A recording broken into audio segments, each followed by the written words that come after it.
क्यों मनाई जाती है मकर संक्रांति? हम सनातनियों के लिए मकर संक्रांति और माघ मास की बड़ी महिमा है सज्जनों।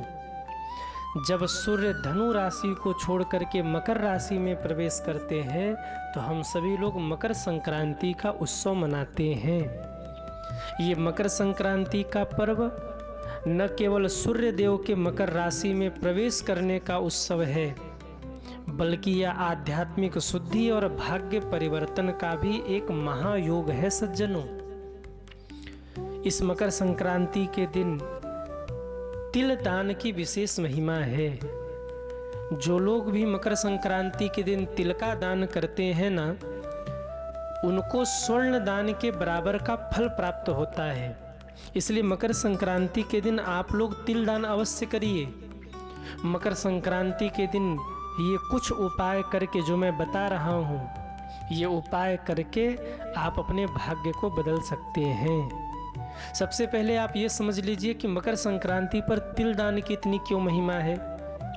तिल का प्रागट्य कैसे हुआ? सृष्टि के निर्माण के समय जब भगवान ने बाराह बन करके हिरण्याक्ष से युद्ध किया था ना, तो युद्ध करते करते भगवान के शरीर से एक बूंद पसीना छूटा है और उसी से तिल का प्रादुर्भाव हुआ। और इसीलिए ये तिल भगवान विष्णु को परम प्रिय है, ये परम पवित्र माना जाता है, क्योंकि ये भगवान विष्णु के पसीने से प्रकट हुआ है।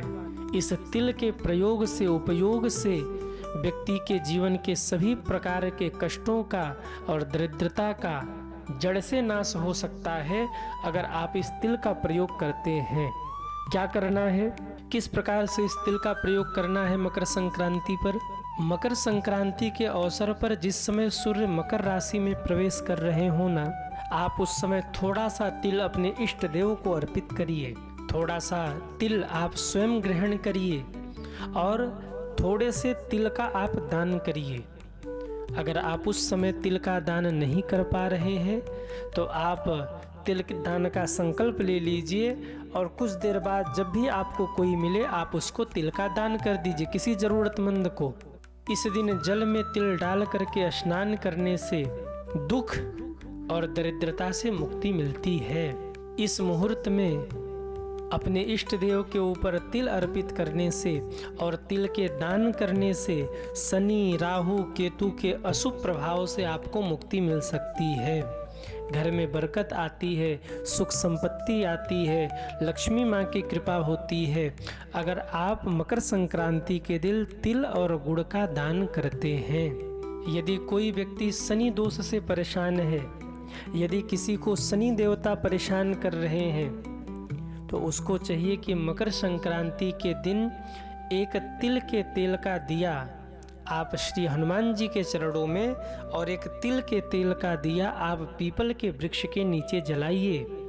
शिव जी के भी मंदिर में आप जला सकते हैं, पर विशेष महत्व पीपल के वृक्ष के नीचे का है। जिनको शनि देव परेशान कर रहे, एक तिल के तेल का दिया मकर संक्रांति के दिन आप सभी लोग पीपल के वृक्ष के नीचे अवश्य जलाइए। ऐसा करने से शनि के कुप्रभाव से आप बच सकते हैं। यदि कोई सूर्य दोष से परेशान है, किसी को आँखों की समस्या रहती है, तो इस मकर संक्रांति के दिन ब्रह्म मुहूर्त में उठिए। भगवान भुवन भास्कर आकाश में प्रकट हों, इसके पहले आप स्नान करके सूर्य भगवान को अर्घ दीजिए। अर्घ कैसे देना है? एक तांबे का पात्र ले लीजिए, उसमें जल ले लीजिए, काला तिल, लाल पुष्प, थोड़ी सी रोली डाल लीजिए और जिस समय भगवान सूर्य प्रकट हो रहे हों, उदित हो रहे हों, उनकी लालिमा अब धरती पर आ रही हो, धीरे धीरे आपको प्रकाश दिखने लग जाए, आपके ऊपर सूर्य की किरणें पड़ने लग जाएं, तो आपको क्या करना है? ओम सूर्याय नमः कह करके जल भगवान सूर्य को अर्पित करना है। और ऐसे जल अर्पित करना है कि उस जल की छाया आपके दोनों नेत्रों के बीच से होते हुए पूरे शरीर पर पड़े। अगर आप ऐसा करते हैं तो एक तो सूर्य दोष से मुक्ति मिलती है, नेत्र रोग में आपको लाभ मिलता है और तीसरे शरीर निरोगी बनती है। रोग दूर होते हैं। जो लोग भी पितृदोष से परेशान हैं उनको चाहिए कि मकर संक्रांति के दिन आप सभी लोग पितरों को तर्पण करिए। तिल, जल और दूध लेकर हाथ में आप अपने पितरों का नाम लेकर स्नान करके उनके लिए तर्पण करिए। या जिस भी नदी में आप स्नान कर रहे हैं, यदि किसी नदी में आप स्नान कर रहे हैं तो नदी में ही खड़े होकर के अपने पितरों के निमित्त आप तर्पण करिए। इस मकर संक्रांति के दिन उनसे प्रार्थना करिए कि हे पितृ देवता, आप हमारे और हमारे परिवार के ऊपर प्रसन्न होइए। हमारे सारे दुर्गुणों को क्षमा करके, अवगुणों को क्षमा करके हमारे ऊपर प्रसन्न होकर हम पर कृपा दृष्टि करिए। पितृ देवता की कृपा आप इस दिन प्राप्त कर सकते हैं। जो लोग भी लक्ष्मी माता की कृपा प्राप्त करना चाहते हैं वो इस मकर संक्रांति पर एक कार्य अवश्य करिए। क्या करना है? काला तिल, गुड़ और गर्म कपड़े, कम्बल हो, स्वेटर हो, इन वस्तुओं का दान आप जरूरतमंदों के लिए करिए। ऐसे लोगों के लिए करिए जिनको उसकी आवश्यकता हो। अगर आप दान करते हैं इस दिन काले तिल का, गुड़ का और गर्म कपड़ों का, कम्बल आदि का, तो माता लक्ष्मी की कृपा आपके ऊपर निश्चित ही होगी। बहुत से लोग ऐसे होते हैं जो इस ठंड में ठिठुर रहे होते हैं। भगवान ने अगर आपको सामर्थ्य दिया हो तो मकर संक्रांति के दिन आप ऐसे लोगों को कम्बल दान करिए। जब आप उन्हें कम्बल दान करते हैं तो माता लक्ष्मी प्रसन्न होती हैं और आपके आर्थिक स्थिति में सुधार होता है। अब प्रश्न ये है कि मकर संक्रांति मनाते क्यों हैं? ध्यान से सुनिएगा। ऐसी मान्यता है कि इस दिन भगवान सूर्य मकर राशि में प्रवेश करते हैं। अपने पुत्र शनि से मिलने के लिए भगवान सूर्य जाते हैं। सूर्य के पुत्र है शनि, उनसे मिलने के लिए भगवान जाते हैं। इसलिए ये उत्सव, ये पर्व देवताओं के द्वारा मनाया जाता है और हम सब उसका उत्सव मनाते हैं। इस दिन उत्तरायण काल का आरंभ होता है, दक्षिणायन विश्राम होता है और उत्तरायण काल यानी देवताओं का दिन, देवताओं के दिन का आरंभ होता है। इसलिए उत्सव मनाया जाता है। पितामह भीष्म ने उत्तरायण काल में ही अपने शरीर का त्याग कर किया था और वो भगवान के धाम गए थे। कहा जाता है कि इसी दिन गंगा नदी का अवतरण इस धरती पर हुआ था जगत कल्याण के लिए। मकर संक्रांति के दिन गंगा सागर में बड़ी भीड़ होती है।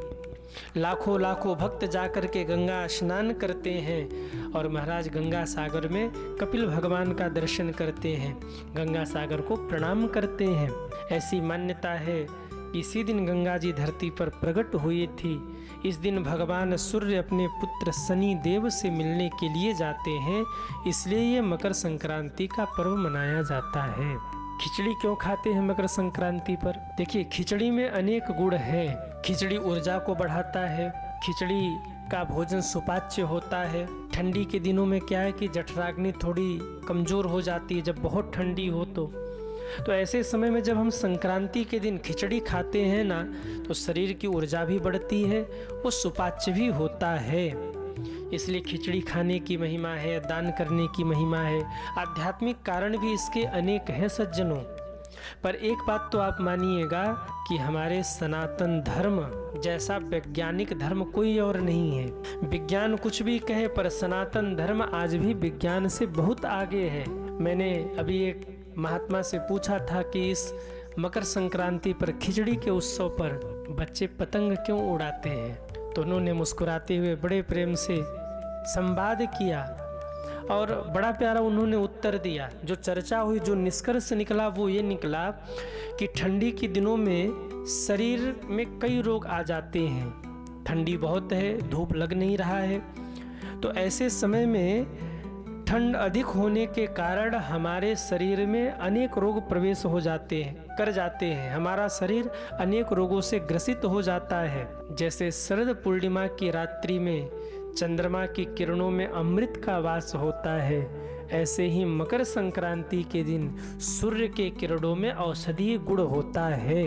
इस दिन उत्तरायण काल आरंभ हुआ, भगवान सूर्य की कृपा बरस रही है। तो जब हम सूर्य के समीप जाते हैं, जब बच्चे पतंग उड़ाते हैं तो उनके ऊपर धूप लगता है। अब ये कोई कहीं लिखा नहीं है, पर हम लोगों ने विनोद ऐसा किया। महात्मा जी से मैंने चर्चा की, विनोद ऐसा हुआ कि जब हम पतंग उड़ाते हैं धूप में तो सूर्य की किरण हमारे ऊपर पड़ती है। जो आज कल बच्चे पतंग उड़ाते हैं तो सूर्य की किरण उनके ऊपर पड़ती है, और जब सूर्य की किरणें उनके ऊपर पड़ती हैं तो अनेक सारे जो रोग हैं वो शरीर को छोड़ करके भाग जाते हैं। ये एक कारण हो सकता है।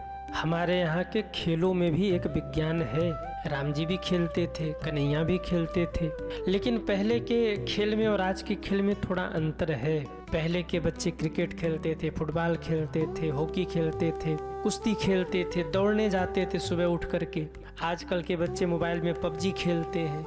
अब आप सोचिए शरीर कैसे स्वस्थ रहेगा, शरीर कैसे प्रसन्न रहेगा। अपने बच्चों को मोबाइल से दूर रखिए, उनको सुबह दौड़ाइए, उनको कुछ समय खेलने के लिए दीजिए। वो जब खेलेंगे तो शारीरिक रूप से वो स्वस्थ रहेंगे। सुबह उठते ही उनको सूर्य नमस्कार कराइए। जो बच्चे बचपन से ही सूर्य नमस्कार करते हैं उनको कोई रोग नहीं होता। उनको योग कराइए, उनको प्रकृति के संपर्क में रखिए। आजकल के माता पिता भी बच्चों को इतनी सुख सुविधा देते हैं कि वो बीमार पड़ जा रहे हैं, सुख सुविधा प्राप्त करके बीमार पड़ जा रहे हैं। उनको थोड़े से प्रकृति के संपर्क में आप रखिए। हमारे यहाँ चाहे कोई भी पर्व हो, कोई भी उत्सव हो, कोई भी खेल हो, उसका कोई न कोई एक कारण अवश्य है सज्जनों। इस मकर संक्रांति पर बच्चे पतंग उड़ाते हैं। जब वो धूप के संपर्क में आते हैं, सूर्य भगवान के संपर्क में आते हैं तो उनके जो शरीर की बीमारियां हैं वो बीमारियां दूर होती हैं। लेकिन एक निवेदन मैं और कर दूं, मकर संक्रांति के अवसर पर पंछियों पर थोड़ा आप लोग रहम करिए, निर्जीवों पर थोड़ी सी कृपा करिए। पतंगबाजी के चक्कर में हम न जाने कितने पंछियों को मार डालते हैं। जो आजकल ये चाइनीज माझा चला है ना, इस चाइनीज माझा से न केवल मनुष्यों को क्षति है बल्कि उड़ते हुए पंछियों को भी क्षति है। न जाने कितने लोगों के गले कट जाते इस चाइनीज माझा के वजह से, न जाने कितने पंछी घायल हो जाते इस चाइनीज माझा की वजह से। तो मेरा आप सभी से निवेदन है, खूब मकर संक्रांति मनाइए। और जो भी युवा मुझे सुन रहे हैं, पतंग तो उड़ाइए पर ऐसे चाइनीज माझा का प्रयोग मत करिए जिसके कारण कोई भी जीव घायल हो। आप पतंगबाजी कर रहे हैं, आप तो मस्ती कर रहे हैं, पर जो पंछी घायल हो गए उनका भी तो परिवार है। उनके परिवार का ध्यान कौन रखेगा? और केवल पंछियों का ही नहीं, मकर संक्रांति पर जब खिचड़ी का समय आता है तो कई बार ऐसा सुनने को मिलता है कि चाइनीज माझा की वजह से कोई बाइक से जा रहा था, गर्दन कट गया, चोट आ गई, कई लोग तो मारे भी जाते हैं। लेकिन फिर भी हम नहीं समझते। हमें मस्ती प्रिय है पर हम दूसरों का ध्यान नहीं रखते। तो मेरी ओर से आप सभी से निवेदन है, आप सब पतंग उड़ाइए, अच्छी बात है, पर चाइनीज माझा का प्रयोग इस मकर संक्रांति पर आप सभी को बिल्कुल भी नहीं करना है। आप सभी को मकर संक्रांति की बहुत बहुत शुभकामना।